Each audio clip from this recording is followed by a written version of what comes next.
বন্ধুরা, আজকে সম্পূর্ণ একটা নিরামিষ তরকারি তোমাদের সঙ্গে শেয়ার করব। তো এখন বলছি না যে কি রান্নাটা করছি, তো তোমরা দেখতে থাকো।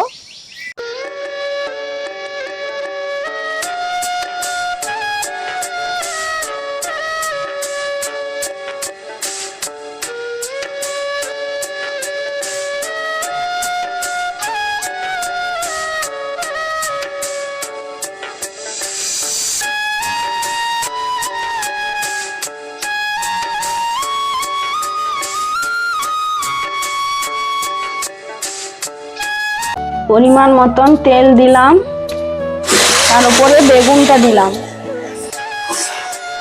কত হলুদ দিলাম, তারপরে ভালো করে এভাবে নাড়াচাড়া করে দিলাম।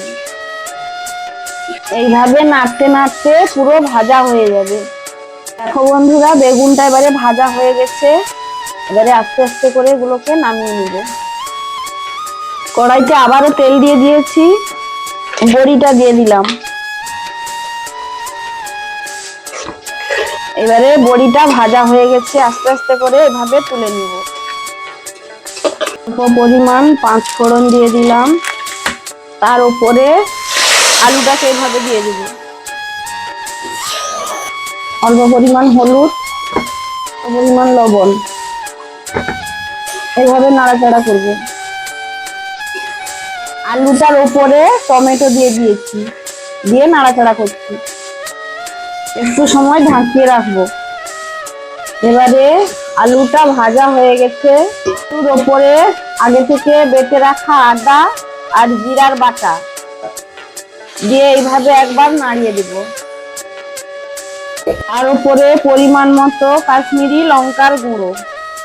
বন্ধুরা, আমার মশলাটা এবারে কষানো হয়ে গেছে, পরিমাণ মতন জল দিব। এবারে কিছু সময় ঢাকিয়ে রাখবো। এবার দেখি আলুটা সিদ্ধ হলো কিনা।